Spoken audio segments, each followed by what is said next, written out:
In my 25 plus years of experience, I've worked with thousands of business owners, families, and individuals, and I've distilled down the 5 steps that separate the wealthy from the average. We call this the Build Wealth System. The Build Wealth System will help you build and protect your wealth so you can invest your time, money, and energy into what brings you the most joy in life, whether that's your next business venture or traveling the world with your family. You no longer have to jump from one idea to another with the hopes of finding the next best strategy or struggle to find the right professionals to assist you. Our dedicated wealth team will help you discover exactly how to take control of your entire financial situation and have your money in 100% alignment with your goals in 5 simple steps. Step 1 is getting clarity. What's most important to you in life? I ask because what we value influences how we invest. The first step that all wealthy individuals take is to get clear on their true desires.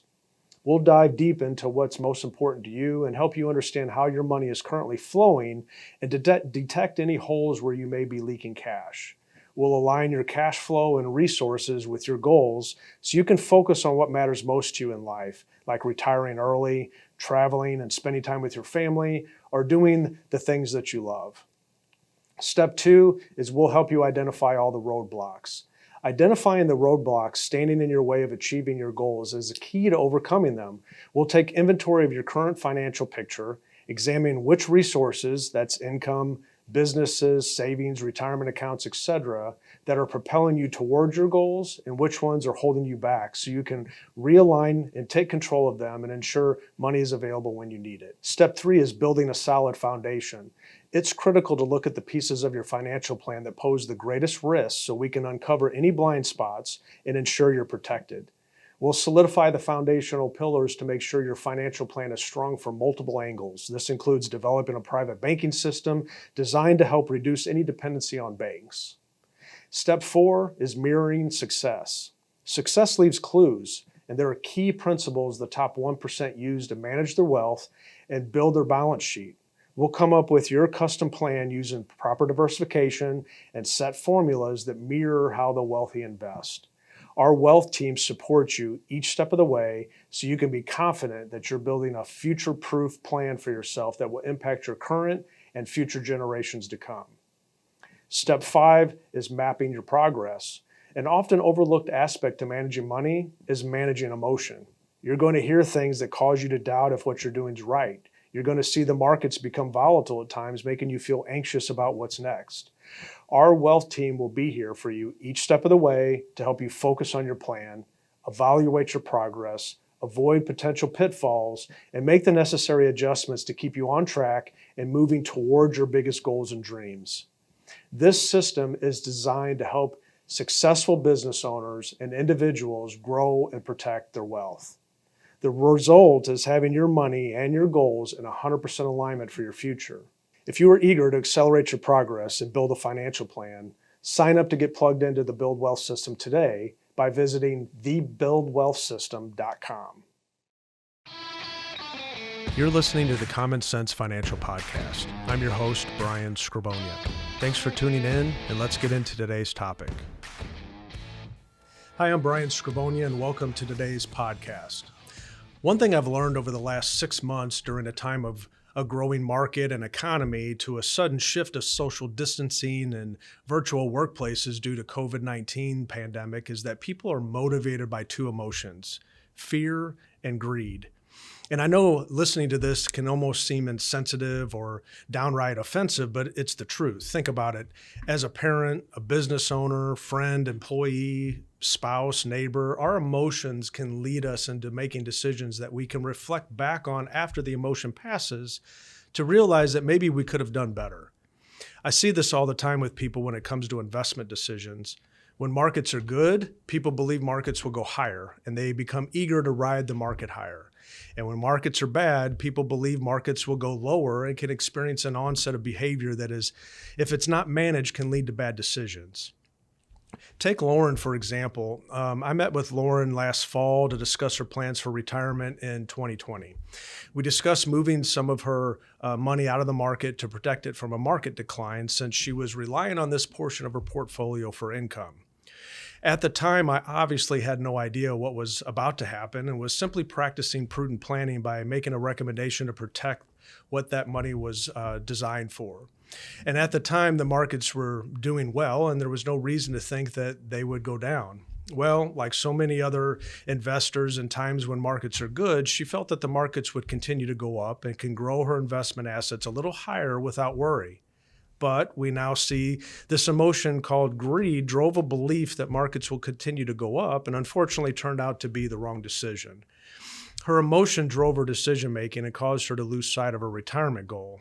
Now, fast forward to March, when the markets began seeing significant losses, her emotions shifted to fear, and she began worrying that her retirement plans may not work out. Fear had her thinking that she should move her investments to cash to avoid further losses in an attempt to preserve the purpose that she had for the money. She went from an attitude of riding the market wave higher to an attitude of wanting to move everything to cash. I mean, I saw both greed and fear from the same person within a matter of just a few short months. Emotion is a very powerful thing. Now, the good news is that Lauren and I were able to work through the emotions she was feeling by creating a strategy that will keep her retirement plans on track. But the point is this: allowing your emotions to guide your behavior can often lead you down a path that you may not want to go down. In good times and in bad, when emotions are fueling our propensity to act, we have to stop to realize what is happening to keep our emotions in check. We have to remind ourselves that while these feelings are real, they should not be used to make important decisions for the future. Now, there are times when you may get lucky in your attempt to outsmart the markets, but we have to agree that getting lucky is not the same as being successful. Luck is not a strategy, and it cannot be controlled, while success is clearly the result of a well-thought-out strategy for realizing a specific outcome. And lucky people do not have a repeatable strategy for achieving that same level of success again, and cannot articulate a method for helping someone else experience that same result for themselves. However, when it comes to successful behaviors, there are specific, repeatable things you can do to be successful in times of stress and fear. Specifically, there are 5 things that I have found successful people do in good times and in bad that can be linked to their success. Number 1, they don't allow emotions to drive their behavior. They realize that while emotions are real, they understand that emotions can impair judgment and can lead to bad decision making. Number 2, in good times or in bad times, in periods of fear or greed, they remain focused on their goals, and they don't get too distracted with current events or temporary setbacks.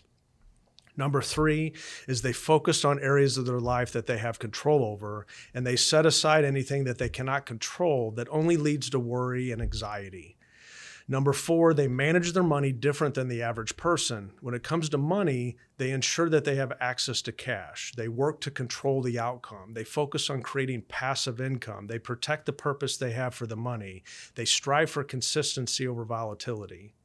And number 5, they understand that success is the result of a well-thought-out strategy that creates an intentional and controllable outcome. So how about you? Are you focused on the media, markets, and the coronavirus, or are you focused on your goals?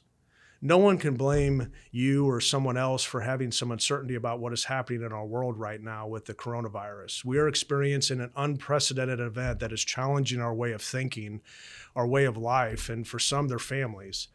This virus should be taken seriously and is a wake-up call to remind us that life is fragile, and the comfort of the past is not necessarily the reality for our future. The 2 things that come to mind through all of this are gratitude and action. We need to be grateful for what we have. Regardless of where we are in life, what you're going through, or what you have experienced, there is good. In times of fear, it is helpful to physically write down all the things that you are thankful for. I have found that this exercise can help provide some perspective in a time of uncertainty. And for action, there are many sayings that motivate and encourage, such as "just do it" or "the time is now." These sayings are commonly associated with achievement and success. We have to remind ourselves that fear and uncertainty leaves you like a fan sitting in the stands watching as the game is being played. The game controls your emotions, and you have no control over the outcome. There's a reason that the most successful people are on the field playing the game and are focused on the things they can control. They realize that things are up to them, and if they sit around waiting for some event to happen or situation to change, then they are leaving the outcome to chance and their goals are left unmet. So the question you have to ask yourself right now is this: What are you doing right now to move yourself closer to your long-term goals? Are you letting outside circumstances control or prevent you from taking action? Are you allowing thoughts such as, I'll do something after this passes, or I'll do something after the market gets back to all-time highs, or I'll wait until after we get back to work? Are you allowing these things to stop you from taking action? The truth is, we all have our reasons and excuses for not taking actions on a normal day, much less when there's a pandemic ripping through our nation. So it's more important than ever to overcome these thoughts and do what is necessary through it all to make sure you continue to play the game and move the football down the field. With all that said, my team and I are here to help you stay on track by offering the guidance you need to navigate through these uncertain times and to move you closer to your goals. If you're not already following me on Facebook, YouTube, Instagram, and LinkedIn, and if you're not already subscribed to our Forbes Top 10 rated podcast, the Common Sense Financial Podcast, take time to do that right now. And if you do have specific questions or are looking for an advisor to help you navigate through these unprecedented times, reach out through our website. That concludes today's podcast. I'm Brian Scribonia, and thank you for listening to the Common Sense Financial Podcast.